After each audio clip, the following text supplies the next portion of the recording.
cover up, whitewash, conspiracy. I think there's a compelling case to be made that it's very possible that the government was involved, and that could go in several different directions. I am a husband, a father, a lawyer, a Christian, and a proud Canadian. I started this series because it was clear that our nation needs truth. Not just another biased narrative, but real information of substance. We need access to facts and the freedom to think for ourselves. I'm Leighton Grey, and this is Grey Matter. Hello, everyone. Welcome to another episode of Grey Matter. Well, as you know, we try to provide you with a really broad cross-section of guests to come on the show and talk about their ideas. And today, I'm very excited to have someone on the show who is, I think, unique. I don't think we've had a guest like him on the show before. He's an author and educator who comments upon contemporary political issues, but is also very grounded in religion and Christianity and scripture. And so we're very excited today to have on the program Ray McGinnis. Welcome to Grey Matter, Ray. Good to be with you, Leighton. Happy to be on your show. Great. So we're going to dive in, but before we do that, we're going to go to our framing aphorisms. These are chosen somewhat in your honor, and then we'll sort of give a brief bio of you before we dive into some topics that you've been writing about. The first one concerns 9/11. It's from a survivor named Michael Hinkson. He said, "I may never know the answers to the questions that plagued me after 9/11, but I know if we lean on God and each other, we'll be guided to a better, brighter future." Another one, this one from someone better known than Mr. Hinkson, our late Queen Elizabeth II, who wrote, "Grief is the price we pay for love." That was in the aftermath of 9/11. From the Bible, Psalm 139, "I praise you because I am fearfully and wonderfully made. Your works are wonderful. I know that full well." And also from the Psalm 91, from verses 9 to 11, "If you make the Lord your refuge, if you make the Most High your shelter, no evil will conquer you, no plague will come near your home, for he will order his angels to protect you wherever you go." Well, who do we have on the show today? Well, Ray is an author and educator. He holds a Bachelor of Arts in Religious Studies from the University of Toronto and a diploma in Christian education from the Center for Christian Studies. Ray has served as national staff for youth and young adult ministries with the United Church of Canada for 9 years between the 1980s and 1990s. He's also authored several books that we're going to be talking about, including one called Unanswered Questions: What the September 11th Families Asked About the 9/11 Commission Ignored. That's from 2021. And also Writing the Sacred, a Psalm-Inspired Path to Appreciating and Writing Sacred Poetry. That's from 2005. I had a chance to read that book, and it's quite simply beautiful. Since 1999, he has taught journal writing workshops for people dealing with grief and loss to first responders and in healthcare facilities. So Ray, welcome to the program. Thanks for being here today. I'm looking forward to talking to you about your two books and also an upcoming book that you're about to release. Before we go there, I'm very interested to know what drew your interest as an author to the 9/11 situation, to what happened in 9/11, and also to this very particular piece of that where you focused on the families. What drew you to that particular topic? So thank you, Leighton. So I was by around 2007. We're 6 years after the attacks on September 11th. I'm now 9 years into teaching writing workshops, journal writing, grief support groups for people recovering from injury and illness, and healthcare facilities, and memoir writing and poetry. And the story of 9/11 is an important story, and there's a lot of personal stories connected, including some of the people you just cited. So when all of what was happening, I haven't had a television since 1990, 1991 around the Persian Gulf War. So I get my news from either reading, mainstream or alternative media online, or the newspaper. I used to get the newspaper delivered and listen to the radio. So, the 9/11 Commission was kind of a blip. I mean, they opened their report in released their report in the summer of 2004. I probably was involved in a poetry writing workshop. I missed, leading it. I missed the whole thing. The Vancouver Sun and the Vancouver Province weren't especially reporting very much about what was going on with the 9/11 Commission, so it wasn't really on my radar. I knew it was happening, but that was about it. I saw Condoleezza Rice speak on TV, otherwise it wasn't really there. So I happened to be in an airport bookstore in 2007, and it happened to be the case that one of the books displayed prominently in that bookstore was a book called Wake Up Call: The Political Education of a 9/11 Widow by Kristen Breitweiser. I was interested in, as I read the back of the book and the endorsements, to discover she had lost her husband, Ron Breitweiser, in the South Tower. And her book is about an account about what she and other family members who lost loved ones did to go to Washington, D.C., knock on the doors of all the members of Congress and the Senate, have rallies, outside the Capitol, and get the government to have an investigation that they seem to be slow to be interested in having. And so I read that book. I went to the Family Steering Committee for the Independent 9/11 Commission's website, looked at their many questions that were unanswered, looked at the profiles of the dozen people who were on the Family Steering Committee representing tens of thousands of families. And I went to some of the articles related to some of their questions that they referred to and other things, and created a little file folder. And that was it. I never expected to write a book about this, but the years kept ticking along. And there were a few books. I read a book by Jeanette McKinley, who was a resident across from World Trade Center 4, and she wrote a book which is no longer in print about her experience, and a few others, Rubble by a reporter in Chicago, about the resilience of the families and so on. But there really wasn't much coming out about the family's angle, about what they experienced and what they did to try and have an investigation. And I thought, surely there'll be some reporter or journalist in America that will write this story. And I would ask people, from time to time, friends and family, even going down to the States, if they heard about the Family Steering Committee. Did they know who Kristen Breitweiser was? Did they know who Patty Casazza was, who lost her husband John in the North Tower? Did they know who Monica Gabrielle was, who lost her husband Richard, and so on? And people were all drawing blanks. And so finally I decided around 2016 to draft, something. Initially, what I wrote was a very personal story about my own reaction to their reactions. It was all first person. Then I decided, no, this is not a book about me; it's about them. So then I changed the whole format and dug away. And so I interviewed some family members, but mostly what I did was, because many family members don't want to talk to a total stranger about a very personal loss, I was mostly reading articles from a lot of papers in Connecticut, New York, Pennsylvania, New Jersey, and watching the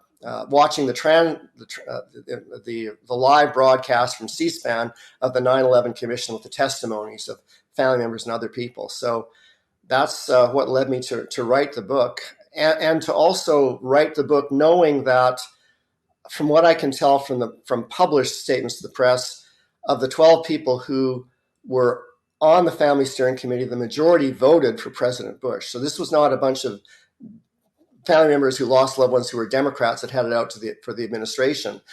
Patty Casazza said they just wanted to learn whatever the lessons were to learn and to keep the nation safe. And she expected the president she voted for to want to have an investigation. Mm-hmm.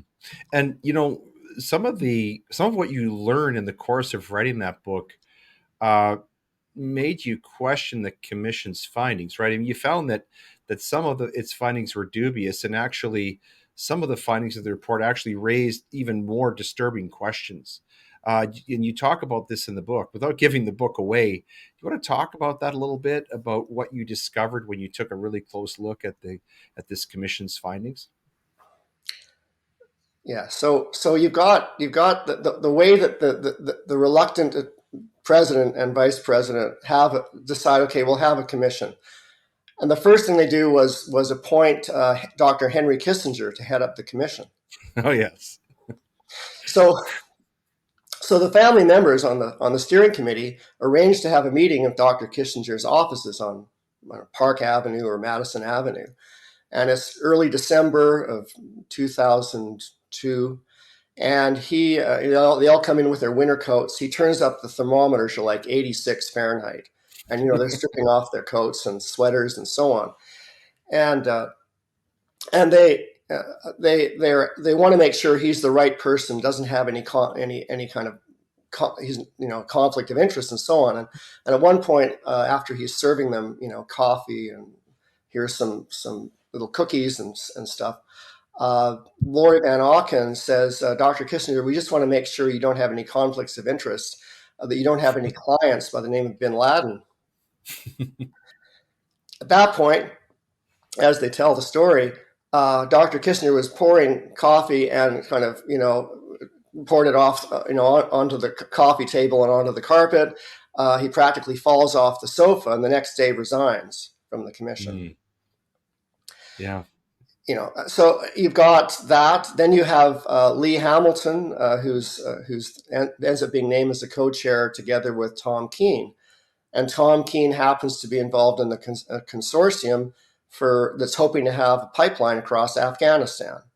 And then Lee Hamilton's the guy who was involved in the Iran-Contra, the committee, and he's the guy that said, I looked Oliver North in the face and I knew he could never lie to me. So, and he had a reputation of being, he said to himself, I never go for the jugular. And in the hearings, an example of Lee Hamilton doing that, he's talking to Mayor Rudolph Giuliani about being an old Midwesterner myself, and just all kinds of asides. People are asking questions about some of the female witnesses. When the commissioners, the 10 commissioners, are speaking to the witnesses, they each have 5 minutes to ask questions, and the families have provided a list of over 1,000 questions for them to ask. And what you find are commissioners asking a certain female witness, commenting on what a great pantsuit they've got. Love your hairdo. Now, maybe if you had an hour, you could, but if you only have 5 minutes, you don't want to waste your time breaking the ice. Mm-hmm. And, at one point, Donald Rumsfeld is asked when he's testifying, Mr. Rumsfeld, did you order planes to be scrambled to defend the Pentagon? He answers the question by repeating it back and saying, did I scramble planes to defend the Pentagon? He looks around at the drapes and the ceiling lights and the wallpaper, and then Tom Keene bangs the gavel and says, time's up, next question. Mm-hmm. So there was a lot of political theater going on. And one of the things was they had Philip Zelikow was the executive director behind the scenes, deciding who's going to go before the commission, who are the witnesses going to be in the lineup. And he and another senior counsel with the 9/11 Commission drew up a draft outline of what the 9/11 Commission report, the chapter headings and the subheadings, and they drew this outline for what the report would seem to be concluding in March of 2023. In March of 2003, before the commission began to have their first hearing. And Bob McIlvaine, who lost his son Bobby Jr. McIlvaine, said you can't have an investigation, if you've decided ahead of time what you're going to conclude when it's all over. Mm-hmm, mm-hmm. It's interesting, this concept of conspiracy theory. I believe the term was coined out of the JFK assassination in the early 1960s. And much like that, it seems as though, particularly in the aftermath of the COVID-19 pandemic, the 9/11 incident is taking on this sort of same character, developing its own mythology in terms of conspiracy theories. And this came to light recently in an interview that Tucker Carlson did on the Joe Rogan podcast, where he basically said that he thinks that the whole 9/11 incident was orchestrated by George W. Bush. So I'm interested to get your take, given the extent to which you've studied 9/11. Why is it that you think, or do you think that these sort of revived conspiracy theories about 9/11 are happening? In other words, why do you suppose that people like Tucker Carlson are connecting the 9/11 event to other so-called conspiracies and works of the administrative state? Do you have an explanation for that? And you're right. It's the 1967. I think it's the April 1st, 1967 memo from the CIA talking about how to paint any questions about the official account of the assassination of JFK as a conspiracy theory. And Mm-hmm. and the event of 9/11, officially, we've been told that it was a conspiracy with Osama bin Laden and 19 hijackers and maybe a 20th. So Mm-hmm. that's a conspiracy theory itself. And so there are so many. Laurie Van Auken, whose husband Kenneth Van Auken died in the North Tower, says that there are so many myriad oddities.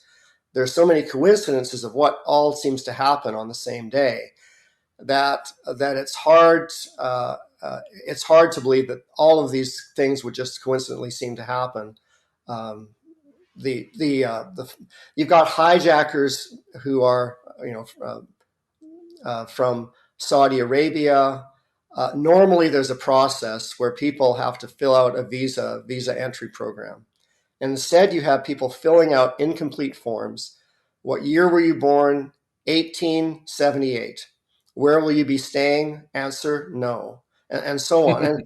And normally, these kinds of incomplete forms, filled out sometimes with very troubled, illiterate English, would never be given the green light. And yet, Mm-hmm. all of these people somehow quickly end up in America.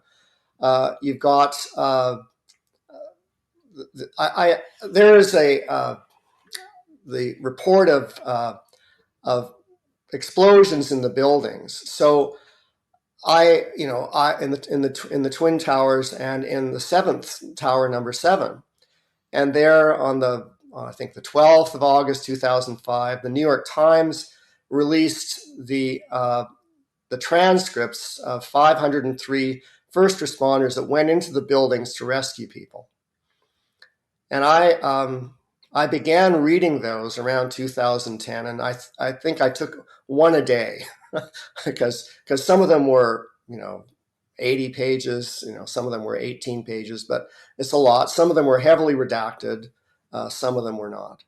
But reading through those, I think 118 of the first responders testified in the course of their testimony to their senior New York Fire Department staff, often with FBI officials present, that, oh, and by the way, I heard this blow up, or there was a secondary device, or there was a bomb in the building, or those kinds of words. Now, if there was just a couple or handful of people saying that, you could think, oh, well, they're in shock or something. But when you have 118 first responders, you have to take it seriously. And so then the question is, well, if there were bombs planted in the building, who planted them? Did the hijackers have accomplices that somehow got past the heavily secure World Trade Center security and managed to plant bombs in the buildings? Or was somebody closer to home involved in that? And I don't answer the question, but I try and represent what the questions are the families have they're left there thinking. I mean, so I think that it certainly is possible that Patty Casaza says that she thinks of the hijackers as patsies, which is what people talked about when they talked about Lee Harvey Oswald. And so, he said that about himself, didn't he? Yeah, I'm a patsy. Yeah, I'm a patsy. So if you have people that are given the red carpet at every turn to here, come and fly in these flight schools, and oh, you're failing your effort to learn how to fly this tiny little Cessna, but never mind. Well, if you have all this kind of people turning away and avoiding asking questions or not looking at documents, at some point. There's a real problem with the story that we're being told. And I'm not recalling all but Mindy Kleinberg, whose husband Alan died, and she's left with a 2-year-old and a 4-year-old. She says, it just doesn't make sense. All the things that are purportedly have gone wrong, all at the same time.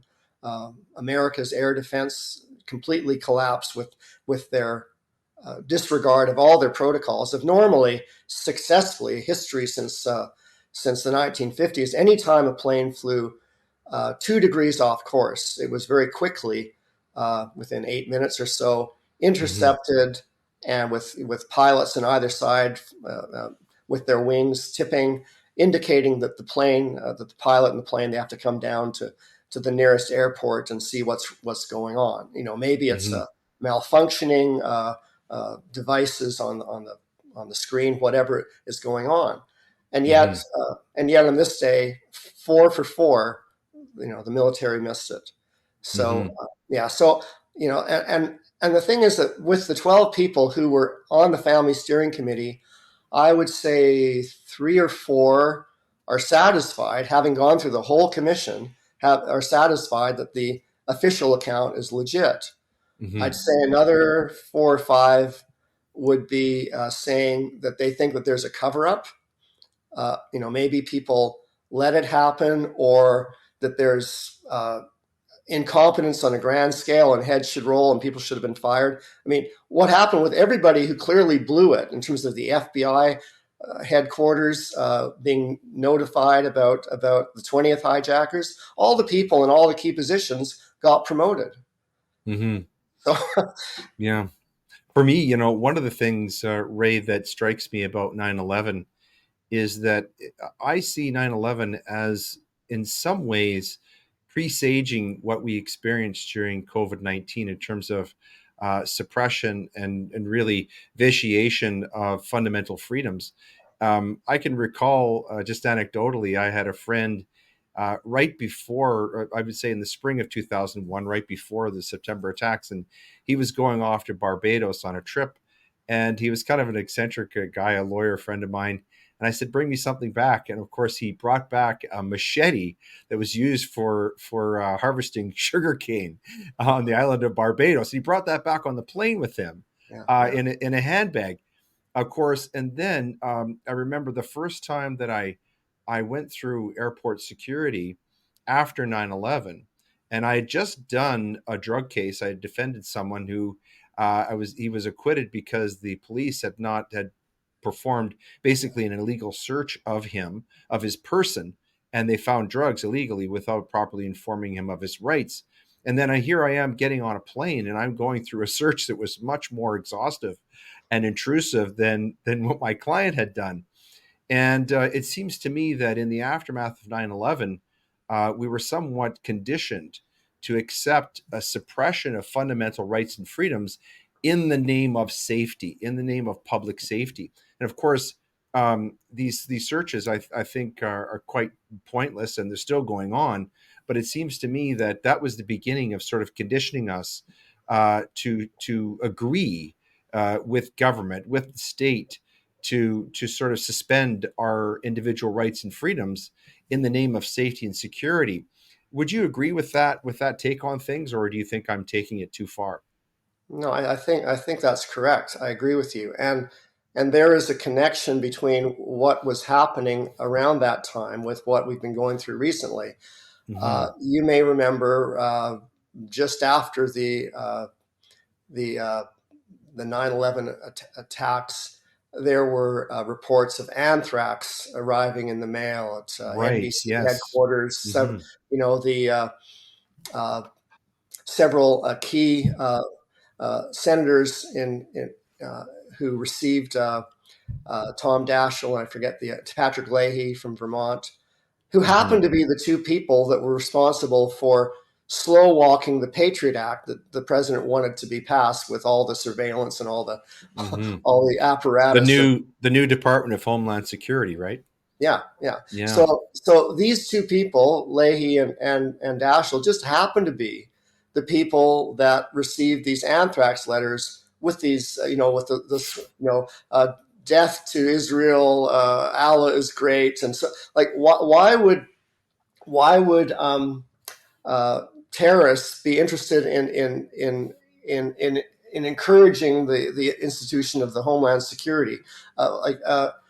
And then after all of the machinations and the whole labyrinth of the story around the anthrax attacks, it ends up that Stephen Hatfill, who's in the military facility, wasn't responsible. The guy who ends up committing suicide, who surely was not responsible either, also was connected to a military lab, I think in Fort Detrick. And so the anthrax doesn't end up being something which was sent by Saddam, but is actually something that was let loose out of a lab in a military facility in America. So Hmm. that should raise some questions about what else was going on that maybe was closer to home. Hmm. When I write my book, I wanted to be very careful because I knew that there would be the eyes of the people who might be on the family steering committee themselves reading my book and others, and I had to be really fair in my conclusion to leave it open to give people a lot to think about and to say that there should be a new investigation, Hmm. cover up, whitewash, conspiracy. I think there's a compelling case to be made that it's very possible that the government was involved, uh, and and that could go in several different directions. And only a proper investigation would show exactly how that is. And I think that the family members that still, many have gone on to other things, but for those that still want some investigation, there's always a caution that they use Hmm. in talking about it because they don't want to come out saying, "I think Dick Cheney did it in the in the drawing room with a candlestick," like to use the old Clue Hmm. game as a reference. Yeah. They want to be able to say, "We think that this is not the investigation wasn't done properly. We need a new investigation," but they don't want to point fingers or say this or that person because they don't want to be seen as having prejudged what a proper investigation would show. Hmm. Speaking of proper investigations, or perhaps the antithesis of that, you took the time recently to write a very interesting piece about the three men who were recently convicted of offenses surrounding the Coutts protest. They were convicted of mischief over $5,000 for serving as liaisons between protesters and police. You want to talk about that piece and why this drew your interest, why you thought it was important to talk about it publicly? Yeah, so this is the Coutts three, which are different from the Yes. Coutts four. Yeah. Four being four men who were arrested on the 13th and 14th of February 2022 and in custody for 723 days for Jerry Moore and Chris Lysick, who then had all the original charges dropped and then pled to minor firearms offenses. And Chris Carbert and Tony Oleanic remain in custody after 800 days, with a trial coming Hmm. up in late May. But then the Coutts three are Marco van Hugenbos, Alex van Herk, and George Jansen, who were protesting at the Coutts blockade in February 2022, and they were the people who stepped forward to take the role of liaison on behalf of the protesters to discuss with police. Let's have the police officers come and speak to a crowd of the protesters in the smugglers saloon or whatever else needed to be. Let's get the on and off. I think at one point there was traffic flowing for 8 days in a row during the protests down there. So there was certainly lots of cooperation going on. And yet, these three men were characterized by the Crown as the leaders of the protest, even though it was clear from the testimony of numbers of RCMP officers that they weren't clear who could be described as the leaders, because there were numbers of factions with different ideas about whether to stay there forever or in what conditions they would leave, and so on. So so I wrote it because I mean, I've been writing about these issues ever since the Freedom Convoy in February Right. 2022. So I wrote it partly because I wanted to add on this new development, and I think that it's concerning because the civil disobedience has happened in Canada, since the inception of the nation, Hmm. and the way Even we've before that, if you think of, for example, the 1838 rebellions in Upper and Lower Canada, if you know your Canadian history. So yeah, we have had a history of civil disobedience in Canada, haven't we? Yeah, so that's a good point. Sorry to interrupt you. I just wanted to chime in there. Yeah, exactly. I mean, exactly. There's lots of history of doing that, and in British Columbia, we had in from 1980 into about 1993, there were logging protests regarding old growth forests, which I Right. mean, I'm supportive of. Let's cut the second growth or the new tree farm. Let's leave some of the old growth forests, to grow forever. Uh, but there were 11,000 protesters in the summer of 1993 protesting against the logging. There were 5,000 protesters, mostly from the towns of Tofino and Ucluelet, depending on the logging industry, who were protesting in favor. So you've got all that going on, and over 900 people were arrested. I think 856 were charged, but they were almost all of them got suspended sentences. Some of them got fines of $250 to $3,000, and a handful went to jail for 45 days to 6 months. So there's a Hmm. whole different approach. And people understand if you blockade a private logging company's road, there will be consequences at some point.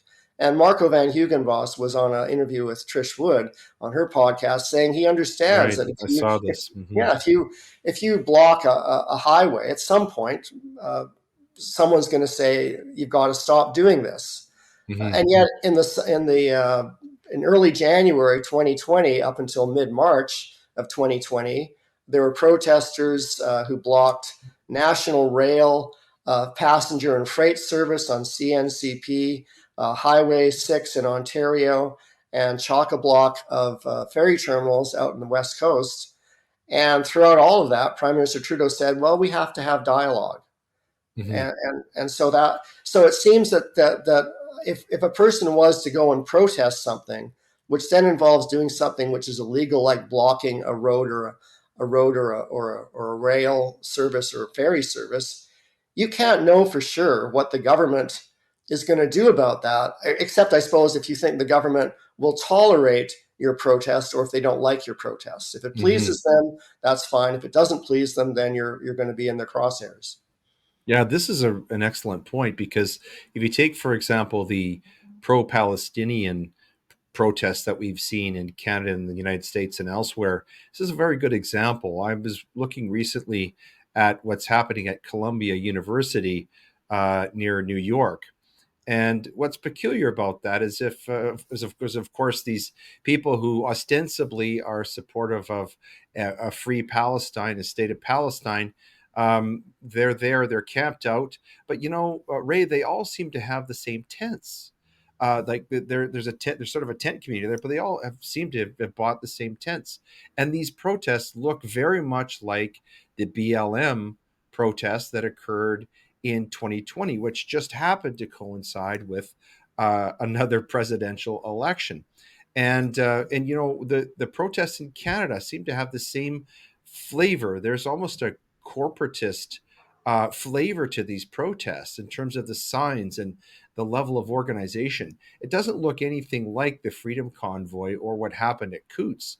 And so this seems to feed, again, talking about conspiracy theories, it sort of invites the speculation that people like George Soros and others are again behind this. This is almost a revivification of the BLM protests that we saw in 2020. What are your thoughts in that regard? Well, I think that every once in a while, there's a story in the news about the RCMP being involved in skullduggery. Back in Yes. 2007, was it?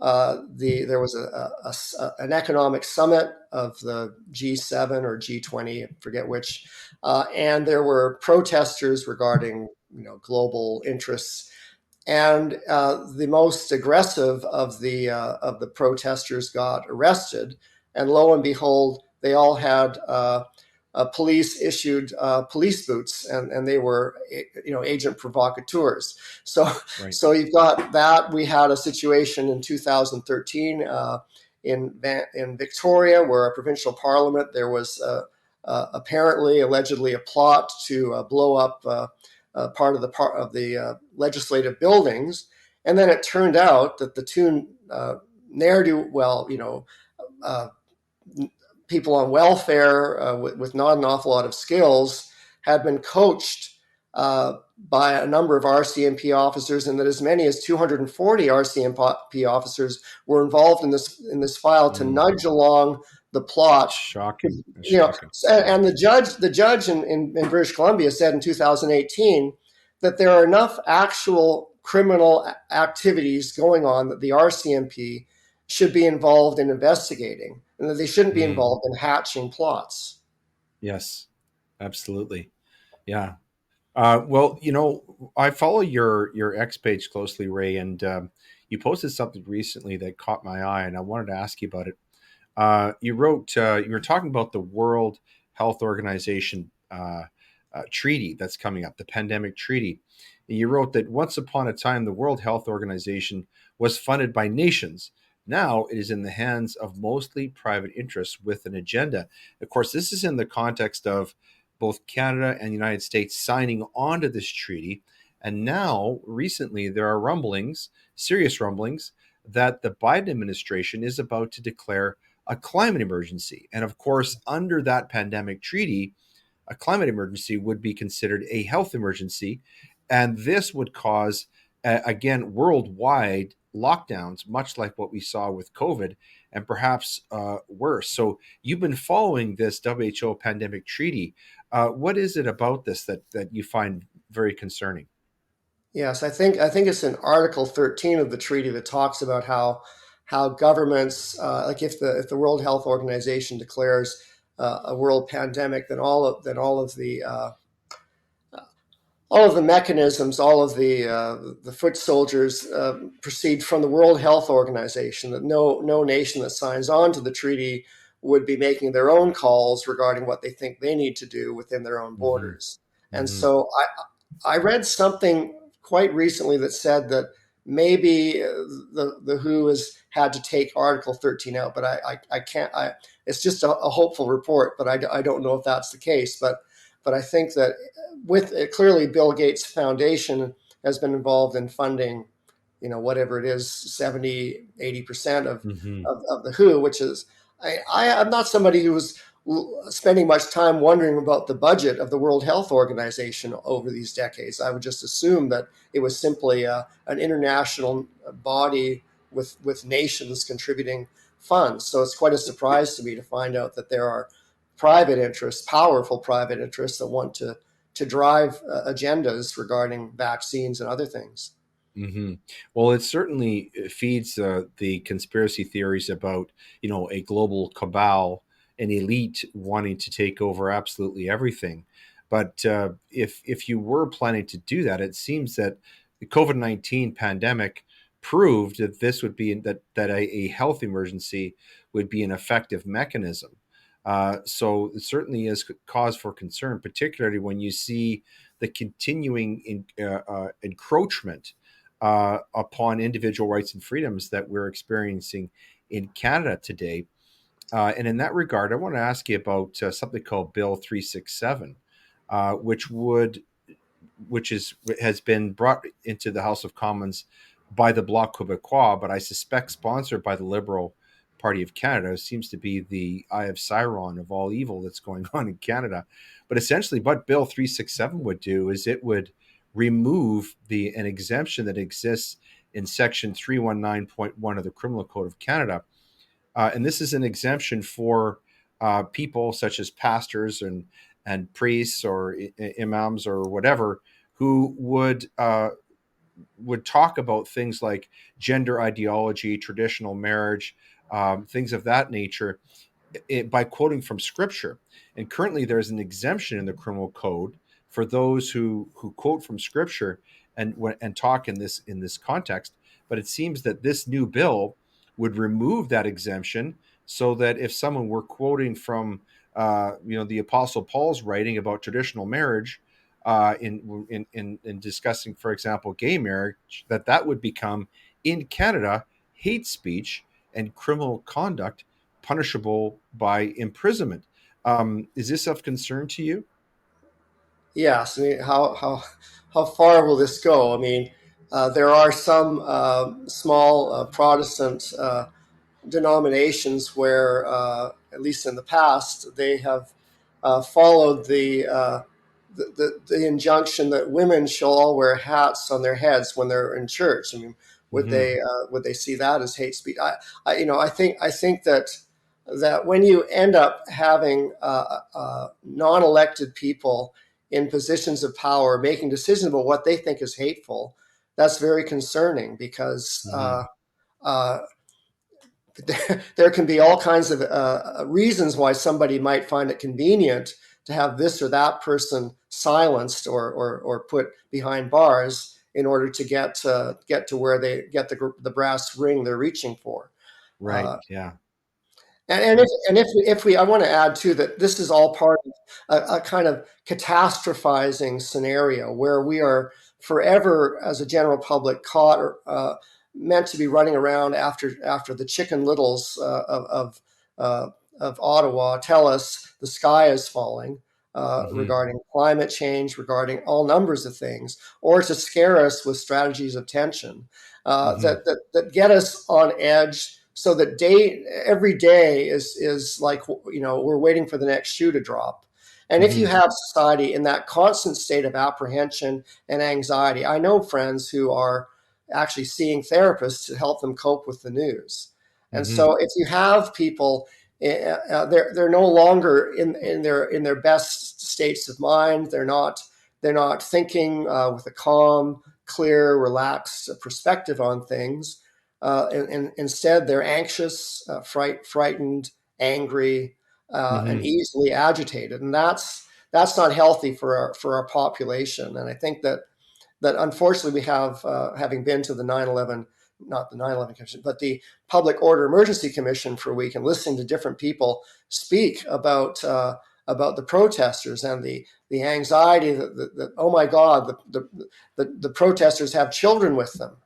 This Mm-hmm. is as if they're using them as human shields. This kind Mm-hmm. of catastrophizing, just like the one police officer, RCMP officer, with the Coutts 3 trial, talked, oh my God, I saw a tractor in a field nearby with blades.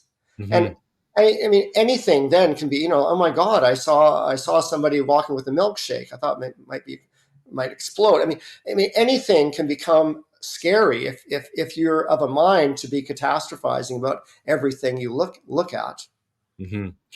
There's no question that we're being terrorized. That we're being made to fear and be anxious. One of the best places that anyone can turn, and where I often turn when I'm feeling that way, is to the Psalms. And so I'm interested to maybe turn and talk a little bit about your writing now. I wonder if you could tell us what is the significance of the sacred poetry in your work. You spend a lot of time in the Psalms and other parts of the Bible where the sacred poetry it appears. And for those who haven't read the Bible, you're really missing out if you love poetry, because some of the greatest poetry ever written is there in those books. So what is the significance of sacred poetry in your writing, Ray? Well, I think that all of us have a place where we come to a place in our lives where we know that we're feeling overwhelmed, or we have to surrender to something, and we need to ground ourselves in what we know to be true and trustworthy, and what is our path forward, and what are we grateful for. I mean, well, what's working for me, what are the obstacles in my way? All of those kind of like taking an inventory to see where you are at this point in your life. And in my work with people in writing workshops, I was working with people from, when I was teaching journal writing workshops or poetry workshops, I didn't know what the particular faith might be of this, that, or the other participant. But I tried to write a book with Writing the Sacred to look at a framework using the Book of Psalms and looking at the poetic devices that are present there. They use simile, where something is like something else, Mm-hmm. or metaphor, I am a rock, Mm-hmm. so and making lists. Often there are lists in poetry, and so I looked at the different poetic devices in the Psalms and write about that in an early chapter. And then I cover a chapter on Thanksgiving, a chapter on vision, a chapter on creation, gratefulness for the Creator and for the world, a chapter on lament, and so on. And then my invitation in writing the book was for people to be able to go through each chapter, consider the topic, lament, Thanksgiving, creation, and then to look at the poetic devices I described earlier in the book, and then try their hand at writing about Thanksgiving by maybe making a list, or write about Thanksgiving by saying how it's like something else, or so inviting people to write their own spiritual poetry or their own brand new psalms as they felt moved to. And Mm-hmm. thankfully, it's been it went through 5 printings. There's still a few copies left. I on Amazon. I've been asked if I'm going to go to another publisher, because the publisher, Woodlake, that published it back in 2005 during the pandemic, found that they just couldn't carry on, so they're no longer in existence. So, but it's been a great book to write, and it's been very helpful, I know, for many people who've read it. Mm-hmm. I was in English literature. That was my first degree in university, and one of the best courses I ever took. And I didn't expect it to be one of the best courses I ever took. It was called the English Bible, the King James Bible as English Literature. And it's just incredible to see, to get a deeper understanding of how the story of the Bible is revealed through poetry. And what a treasure trove the Bible is when it's looked at through the lens of literature. Of course, it's much more than just literature. It's the revealed word of God for those of us who believe. But just looking at it just on a secular basis in terms of an art form, it's incredible the quality and the depth of literature that's there. And it's not just poetry, but just in story crafting, how the different stories connect. Take, for example, the book of Jonah, I think, is the shortest book in the entire Bible. But I mean, you could teach a whole course just on the book of Jonah, and it really covers almost every major theme in the Bible. Truly incredible. So I'm curious, how is your own experience? Because you obviously have a very deep Christian education. How has that influenced your writing during the course of your career? Well, I think it's influenced my writing. I guess I have to be. When I write something, I have to be honest. Right. That's one of the things. Hopefully, that would be refreshing. The truth will set you free, and I know that we all see through a glass darkly. And Hmm. whenever I'm writing something, there could be some other very helpful article somewhere on the internet that's been suppressed because of the algorithms or whatever, that I haven't seen. And that if I had known it was around, I could have included that point as well to nuance an article. But I try and write what I think is important to say in an article. And sometimes I'm given a chance to write a long article, and sometimes it has to be really brief. The other thing I would say is I try to also I choose to write articles when it seems that not many other people are writing articles about the topic. I Hmm. Hmm. and really, if we were living in a more normal media environment from the good old days, like back when As It Happens did stuff in the 80s, or Yeah. what, or when Yeah. Trish Wood was reporter, whatever, back for CBC and so on. Hmm. Probably there would be mainstream media reporters writing the stories I've been writing the last few years, and I could just enjoy being retired. But it seems that that there's a gap that needs to be filled, and I'm one of the independent citizen journalists that are taking up the slack. You're being called to do it. Well, I want to turn next to our reading list. And of course, we're featuring two of your books today, and there's a new one that I'm going to ask you to talk about. The first book, the one that we've talked about today, was published on September 11th, 2021, an auspicious date for publication of the book. It's called Unanswered Questions: What the September 11th Families Asked and the 9/11 Commission Ignored. And as we discussed, after the attacks of September 11th, the Family Steering Committee for the 9/11 Independent Commission lobbied for a credible account of what happened without preconceptions about its ultimate finding. The government stonewalled for 14 months, as you described. Then they created the 9/11 Commission. Its senior staff produced an outline of the inquiry's report, prescribing what it would conclude prior to the investigation. That's never good. The families presented over 1,000 questions for the inquiry to investigate, yet only 9% were addressed. That's a 91% failure rate, folks. Others glimpsed and 70% ignored. In Unanswered Questions, this book I'm describing, by delving into their press releases, Ray introduces readers to behind-the-scenes struggles of the families to keep the inquiry on track. Drawing from mainstream sources, he explores some of the unanswered questions the Commission omitted to its report. And he says, while there is no consensus among the families regarding the report, Ray shows readers why the Commission's findings, instead of being definitive, are dubious. There were myriad oddities, as he said, in the conduct of its investigation, and the Commission's report, by what it ignores, raises more disturbing questions. And now, more than 2 decades after the attacks, Ray agrees that the way to honor those who died is still to become acquainted with the September 11th families' unanswered questions and why they still matter.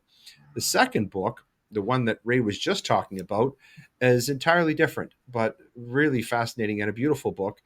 It's called Writing the Sacred, a psalm-inspired path to appreciating and writing sacred poetry. This book now is nearly 20 years old. And in this unique book, Ray offers us a new, deeper, and more meaningful way to explore and understand the Psalms. Vividly connecting us with the original psalm writers, Ray discusses the intent and meaning of the historical psalms, which is a big job, and then sets us on a path to creating our own sacred poetry, explaining the various literary devices used and the intention behind the various types of psalms. Ray leads us through sensory and poetic exercises designed to transform the reader into an inspired modern-day psalmist. And, is there anything better than being like King David? You'd have to convince me. Perhaps the other guy, Jesus Christ, maybe. But Ray, you were talking about another book, a new book that you're working on right now. Would you mind telling us a little bit about that? Yeah, thanks. Yeah, the new book is called Unjustified: The Emergencies Act and the Inquiry That Got It Wrong. And I want to say to your listeners, it was never my intention to write books about commissions. But here I am now, after the 9/11 Commission, now with the Public Order Emergency Commission. And I wrote that book because I began writing after the Emergencies Act was invoked. I wrote my first article, and then I listened to and read a lot throughout 2022, and there was enough to concern me. So I flew to Ottawa for a week and sat through the Public Order Emergency Commission and heard Brenda Lucki, the RCMP commissioner, and Jody Thomas, the National Security Advisor for the Prime Minister, and a whole bunch of other characters, and I eventually got to read through or watch most of the 76 witnesses, and then that led me to reflecting on all of that. And I decided to. Initially, I wrote an article in Covert Action magazine in late February of last year, and in response to that, I got a half a dozen podcasts, interviews, and people said you should write a book. So that's what I ended up doing. And as it happens, I ended up with the judicial review that Justice Mosley released in late February. I wrote a chapter on that and said, no, I said to the publisher, no, we have to get this in. And then there were developments happening with the release of two of the Coutts 4. And I also write a chapter on what's happened so far with the trial of Tamara Leach and Chris Barber. So, and I write about democracy, and I write about a bit about the science, quote unquote, and of why the protests were happening. So it's been a very satisfying, and there's a lot of rocks that I've looked under, and it's it's quite a story. And so often, like, why write a book? Well, I think because we can get all of these momentary engagements with an article online, or we hear something on the radio, or we watch something on TV, and then it's gone. But with a book that can contain a body of information, we can look at it again, and hopefully it'll be useful for people who want to think about turning the ship of state around so that we can have a freer society, and hopefully a society of people who were less sitting ducks for being propagandized the way we've been the last few years. Mm-hmm. During the course of writing your most recent book, did you discover some salient points of symmetry between what you learned about the 9/11 Commission and what happened in Ottawa? Yes, I thought about that quite a bit. I mean, the 9/11 Commission was really a political theater, because you have 5 minutes for a commissioner to ask questions That's one point of symmetry, isn't it? of a witness. Now, of course, Yeah, the 5 minute response. the 5 minute response. Of course, Yeah. you have limited time for Brendan Miller and other Freedom Convoy lawyers to ask pertinent questions. But at least there were a number of other ones. Then the Alan Honor and other people would be asking questions, and also sometimes you'd have really good questions being asked by commission staff itself. And we also have, I mean, most with the 9/11 Commission, most of the of what they looked at uh, is still still under wraps. People, Mm-hmm. it's for national security reasons you can't see this. But with the Public Order Emergency Commission uh, in Ottawa, despite its shortcomings, we were all able to see as viewers the document that was going up on the screen. Mm-hmm. So we have all of that information to refer to. So anyone who wants to write a book about Chrystia Freeland's testimony, or write an article, they can go and they can watch her testimony. They can see what the documents were. They can freeze the frame at that moment and write it down. And so we have a more reliable body of material, and we know what the material is. Whereas with the 9/11 Commission, a lot of it's still obscured behind Mm-hmm. secrecy. Mm-hmm. Fascinating. So, Ray, are there any other books besides the ones that we've talked about, the ones that you have written, that have influenced you in your writing? Obviously, the Bible and the Psalms have been very influential in your life as an author. But are there any other books or resources that you would recommend to our viewers and listeners that would shed some light and enhance their understanding of some of the things that you've been talking about today and that you often write about? Well, I know that. I mean, I used to read the popular historian Barbara Tuchman, and her book, The March of Folly, Mm. probably is a good read again, because she talks Hmm. about what happened with Troy, how the British lost America Hmm. when the colonies were starting. It could have gone the other way. What happened Hmm. with in Vietnam with America, and so on. So I think that we're living in an age of folly in spades right now. So that would be a useful book and pretty easy read too. And I think the connections people can make between the foibles of the past. Another book I would recommend is Willful Blindness by Hmm. Margaret Heffernan, and it's spelled WLLFUL. The I is missing, and in blindness the I is Very missing. clever. Very you know. clever. Yeah. But I guess some people would look at that book title for a long time before they'd ever notice that the eyes were missing. But I think that we're living in an age of folly and also a lot of willful blindness. So true. So So yeah. true. However, although you are willful, you are far from blind.